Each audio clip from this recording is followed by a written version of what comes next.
How to double? No. How to triple your damage on a Barbarian? We're going to answer all of those questions and more in this video. Stay tuned. It's the most asked question that I see in the Diablo Discord and in my DMs. So I'm going to walk you guys through how to trick out your Barbarian, regardless of what build you're playing. So let's dive straight into it.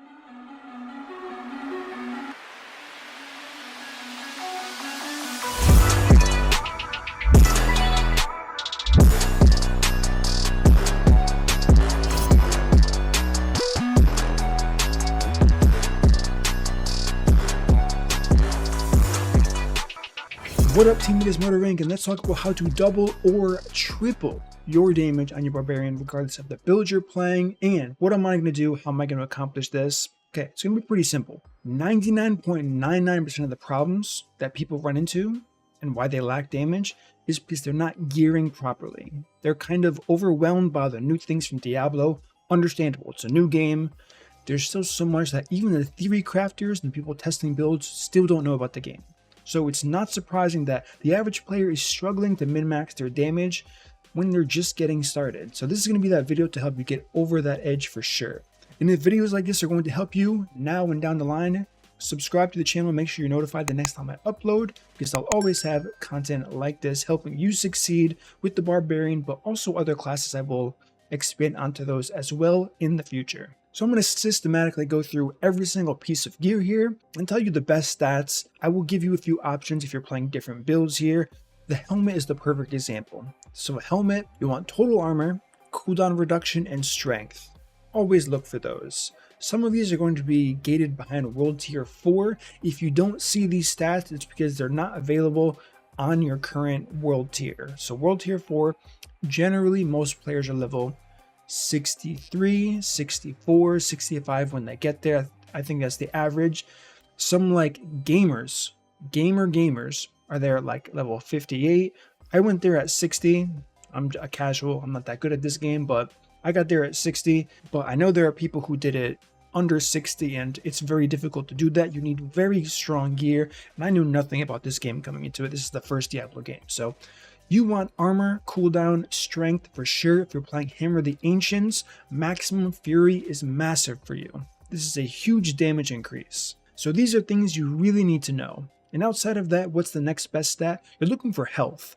Now, while this isn't going to increase your damage, these are overall survivability and quality of life gains that you need to know about. Now, I'm going to get into aspects after, because people ask me about aspects all the time. The best thing to do is hit Y. I guess I can just dive into it now. And just look through the aspects, right? These are all free. You can use them as many times as you want. It's just going to cost gold and whatever the resource is. So ideally, you do your dungeons, you unlock all of them.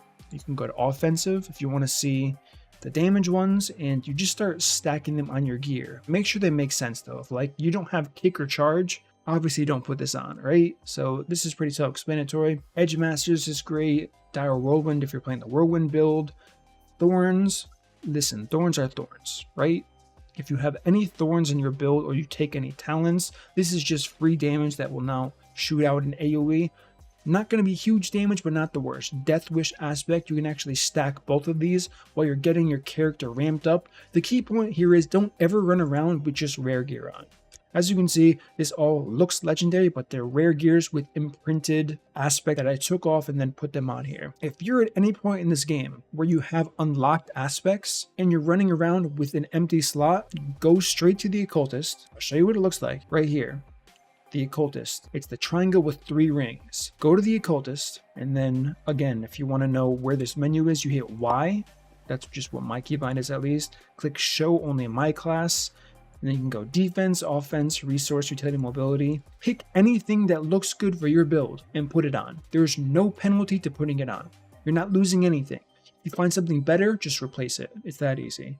You can say, but it costs gold. It's an insignificant amount. So next piece, we're going to have the chest piece. Armor, triple damage reduction, meta. Or you can go with 4 damage reduction, 3 damage reduction, and plus ranks to challenging shout. Those are going to stay pretty universal throughout every single Barbarian build in the game. So that one's fairly easy. The same thing with the aspect. Find something that's useful to you based on what you have and just slap it on. Next, we have gauntlets. You want crit strike chance, the highest percentage you can possibly get.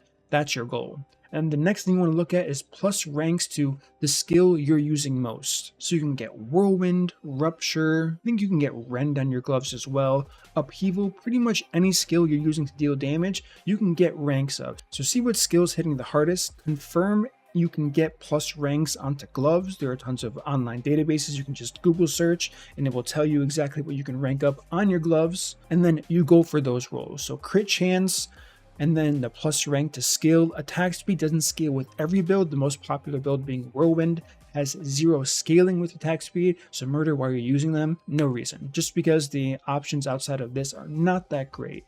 You can get strength on pretty much every single piece, so strength is good here. Lucky hit chance if you're playing like Hammer of the Ancients, that's a viable option as well, but the main important ones are crit chance and plus ranks to skill. I personally like crit strike chance against injured enemies. This is much better for builds that don't have really high numbers like Whirlwind. They're just consistent, fast-paced numbers, giving you a higher crit chance when they're low health. Definitely adds up for sure. So that's another change and perfect one to make. Next thing, we're going to have pants here. Damage reduction meta again, similar to the chest piece. Total armor, and you can also throw on health on either of these if it's all you have and don't want to spend a fortune re-rolling the substats. Next thing, we have our boots. You want movement speed, 100%, fury cost reduction, locked behind level 60 gear. Keep that in mind. Has to say ancestral for it to roll fury cost reduction. And then I like all stats. The reason why I like all stats, and I don't think enough people talk about this, is because when you're getting deeper into your Paragon and you start taking these nodes at the top that are rare, they have rather high requirements. You see 530 dexterity. You're not hitting that passively going through the tree. So I have things like all stats on my weapon instead of strength. Yes, I'm losing out on about, 81 all stats compared to 189. So I'm missing over 100 strength on this, but this unlocks crucial Paragon trees. You can also just run dexterity on the boots, intelligence on the boots, willpower, whatever you need, but this is kind of the filler spot where I like to add something like that to help out for the Paragon tree. As far as cold resistance, you don't want resistance in this game until they fix it and make them more relevant. What you would want there is increased movement speed after killing an elite. That is what's usually referred to as the best fourth option for a pair of boots. As far as weapon goes, this is going to be the same for all 4 weapons, regardless of what they want, regardless of what they are. Crit damage, vulnerable damage, strength, or all stats, like I just made that point about, and then core damage. Core damage. Why core damage? A lot of people ask about this. It's because we have incredible core damage scaling because of Unbridled Rage. Core skills deal 135% multiplicative increased damage. We don't have that for close damage. We don't have that for stunned enemy damage. We don't have that for CC. All the other affixes you can roll increase damage to bleeding. We don't have any other multiplier like that besides core skill damage. So that's why I value core skill the highest. So if you had to pick 3 of them, my top 3 are crit damage, vulnerable damage, and strength. If you had to pick 2, my top 2 are crit damage and vulnerable damage. Now the hardest thing to do for a lot of people is, how do you balance item power? It's a great question. I don't think there's a good answer to it. You kind of have to use your best judgment call. If you have like an 814 bludgeon weapon like I do, but it only has crit damage and vulnerable damage, and you want to compare it to like a 790 piece, you're going to have lower damage per second, but you're going to have 2 bis stats compared to 4 bis stats. You're going to have to make a judgment call. I don't have the answer for you for that. It's very possible that I would say, for a rule of thumb, and this is what I did when I was leveling up and saw good results, a 4 bis stat 790 piece is going to be better than a 2 out of 4 bis stat 820 piece. So my thing is, if it's within 20 item power, you can lose up to 2 of the best. Once you get to 3, never do it. If you have 3 of the best and they are the 3 top ones, being crit damage, vulnerable, and strength, they're probably going to have much higher weighting because that's multiplicative damage and everything else is additive damage. So I know it gets kind of difficult here, so just use your best judgment and you will be fine, as long as you keep in mind the 4 top rolls you can get, with everything else being very close to each other. And as far as weapon imprints go, look for the biggest percentage. That's going to be the key for sure. As we can see, I have 40% damage here. It's normally 20, but it's doubled effect on a two-handed mace. Technically, if I double 36%, it's of course going to be much higher, being over 70%. And if I get a perfect roll, it's 80%. But the thing is, it's only to stunned enemies. And my primary resource is full most of the time when I'm spinning.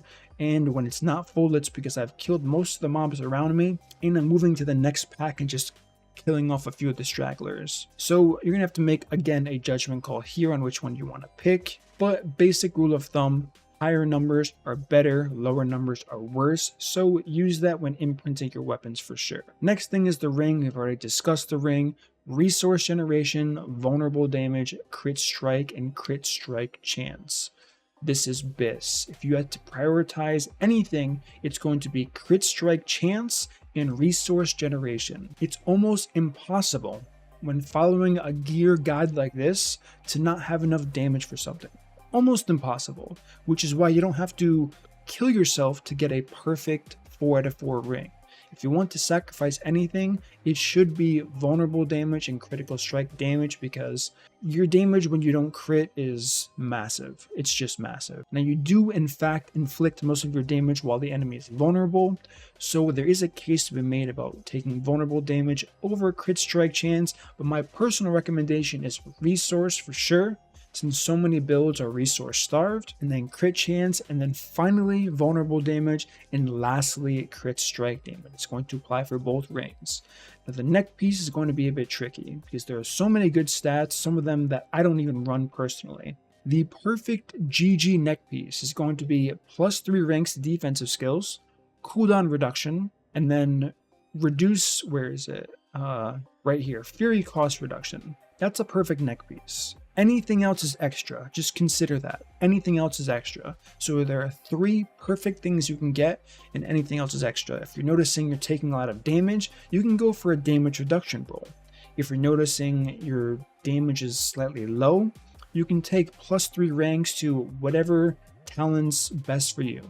Wallop is good for a lot. Let me just go to that talent really quickly. So skills using bludgeoning weapons. So the no bleed mace build that I built, that I know a lot of people have been making content on, Wallop is really good for that because you're using a bludgeon, which is a mace, and you're getting 30% multiplicative damage because you're getting 6 out of 3.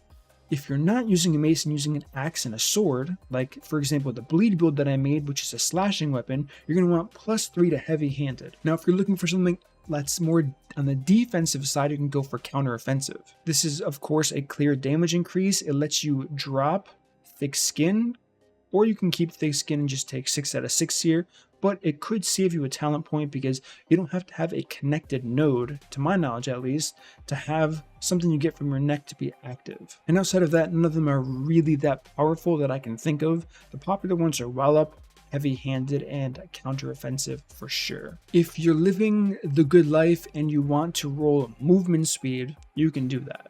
I don't personally have a side set dedicated for movement speed, but you can get a movement speed roll on your neck piece, and that can be that 4th and final slot if you wish. So that was the breakdown here, and the last thing, last important thing, so hopefully you made it to this point in the video, because if you didn't, boy are you missing out, is in the options panel. This is something that every player needs.